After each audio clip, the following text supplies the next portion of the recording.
गरीब चाची के घर अमीर भतीजी लाई इफ्तारी। या अल्लाह, आज तो इस कमबख्त चूल्हे ने नाक में दम कर दिया है। ऐसा लग रहा है जैसे चूल्हा ना होकर धुएं की चिमनी हो। अपनी चाची को इस तरह से धुएं में परेशान देखकर जोया आकर कहती है, लाइए चाची माँ, आज हम आपको रोटियां बनाकर खिलाते हैं। अरे नहीं जोया, मैं बना लूंगी। मैं नहीं चाहती कि इस चूल्हे के धुएं से मेरी हूर सी भतीजी का चेहरा काला पड़े।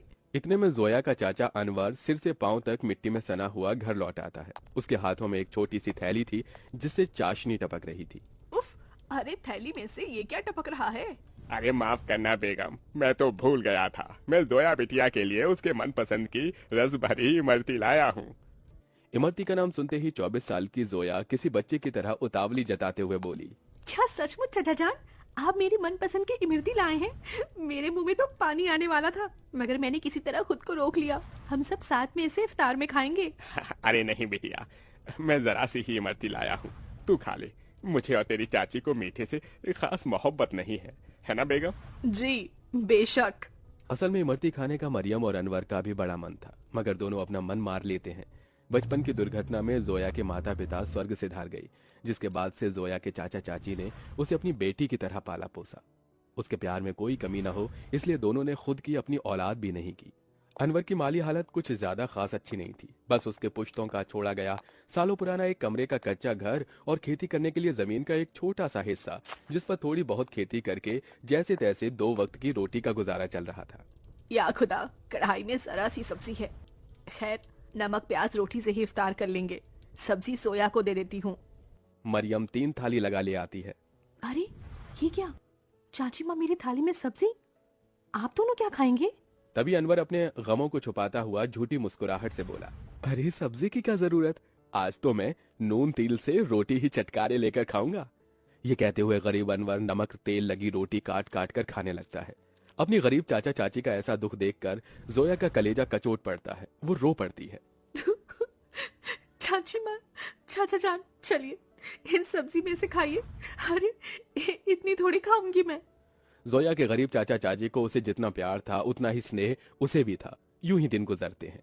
सुनो जी, हमारी जोया अब सयानी हो गई है। हमें इसके निकाह के बारे में सोचना चाहिए। जोया, भाई और भाभी की अमानत है हम पर। मरियम, मैं तो दिन रात अल्लाह से एक ही दुआ मांगता हूँ कि मेरी भतीजी को अच्छा घर मिले। अनवर जोया के लिए रिश्ता ढूंढने लगता है, जो कि अमीर खानदान में हिना के बेटे से लग जाती है। अब शादी की तैयारी शुरू हो जाती है। अनवर अभी तक जोया के निकाह का जोड़ा नहीं सिलाया। 2 रोज बाद उसकी रुखसती है। जानता हूँ बेगम, मगर जितना कर्ज लिया था वो खर्चा हो गया। मैंने तुमसे एक बात भी छिपाई है, मैंने अपनी जमीन बेच दी। क्या जमीन बेच दी? उसी से तो फकत अभी तलक हमारी रोजी रोटी चल रही थी। अब क्या करेंगे आगे? अल्लाह मियाँ बैठा है ना रोटी देने वाला। मरियम, कुछ तो कर लूंगा, लेकिन जोया हमारी इकलौती भतीजी है। उसका निकाह अच्छे से घर में हो जाए ताकि मन में कोई मलाल ना हो। जोया के गरीब चाचा चाची उसकी शादी के लिए अपनी खेती बाड़ी बेचकर उसकी विदाई करते हैं। चाचा चाची माँ,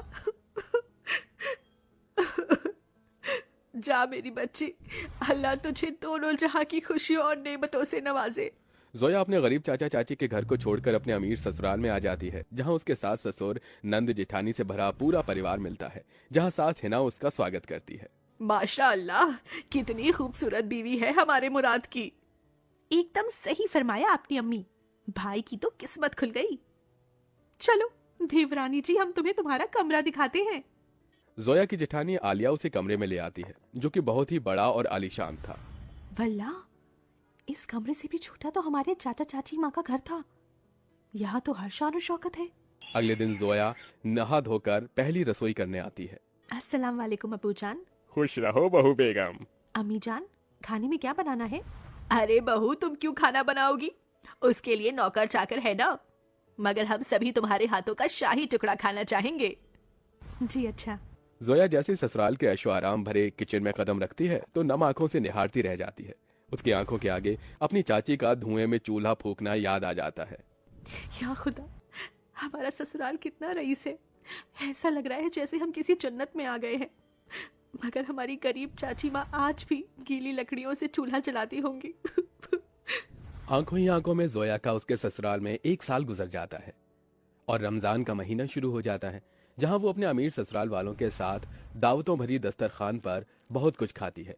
तो वहीं उसके गरीब चाचा चाची के हालत गरीब बदहाली में कट रहे थे। अरे क्या हुआ मरियम बेगम, अभी तक खाना नहीं लाई? मैं वजू करके कब का बैठा हुआ हूँ। जी लाई। मरियम कुछ रोटियां रखकर नमक मिर्च के साथ लाती है। जी बस यही है खाने में, रूखा सूखा है खाने में। जाने अल्लाह हमारे दिन कब बदलेगा। बाकी दिन भी रूखा सूखा खाते हैं और रोजे में भी रूखा सूखा खाकर काटना पड़ रहा है। मरियम, अल्लाह ने जो दिया है उसे सिर माथे लगा कर खाओ। बेचारे गरीब शौहर बेगम एक दूसरे को निवाला खिलाकर गम बांटते हैं। कंगाली इतनी थी कि दोनों पानी से सहरी करके भूखे पेट कड़ी धूप में भट्टी पर काम करते हैं और यूं ही दिन गुजरते गए। बेगम, अल्लाह के करम से इतने पैसे जुड़ गए, कल जोया के ससुराल इफ्तार दे आते हैं।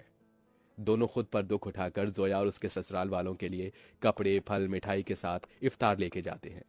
अरे समधी साईं, आप दोनों? वालेकुम अस्सलाम समधी जी, ये आप सबके लिए हमारी ओर से इफ्तार का छोटा सा नजराना। तभी महंगा सा जोड़ा पहने हुए जोया आकर अपने चाचा चाची के गले लग गई। उसकी आंखों से आंसू छलक पड़े। चाची माँ, चाचा जी, कैसे हैं आप? गरीबी और गमों भरे हालातों को छुपाते हुए दोनों झूठ बोलते हैं। हम अच्छे से हैं। अरे बच्ची, तो खुश तो है? जी चाचा, मैं बहुत खुश हूँ। यहाँ सभी हमारे साथ बहुत ही अच्छे से प्यार मोहब्बत से रहते हैं। अल्लाह का शुक्र है जो तुझे इतना मोहब्बत भरा ससुराल मिला है। अच्छा, अब इजाजत दीजिए।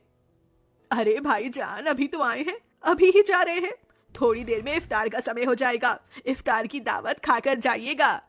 नहीं आपा, हमारे यहाँ बेटी के ससुराल का पानी भी नहीं पीते।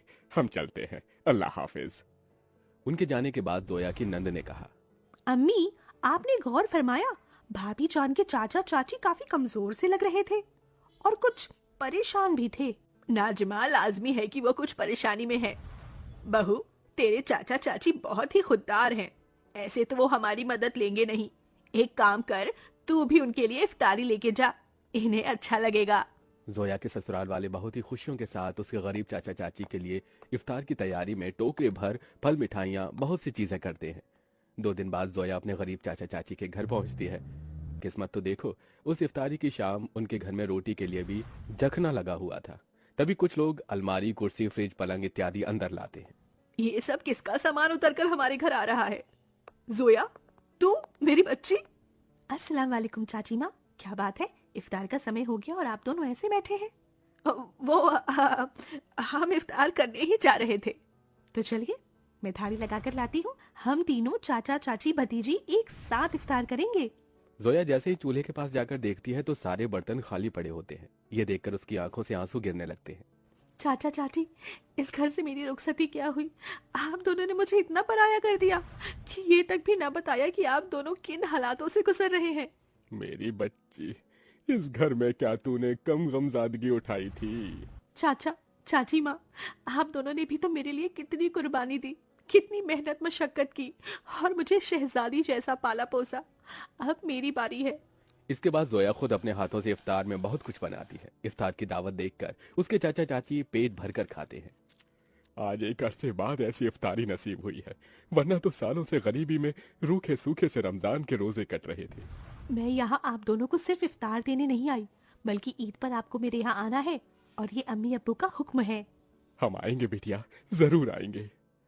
जोया के गरीब चाचा चाची ईद के दिन उसके घर आते हैं, जहां उनका खूब स्वागत होता है और सभी साथ मिलजुल कर ईद मनाते हैं।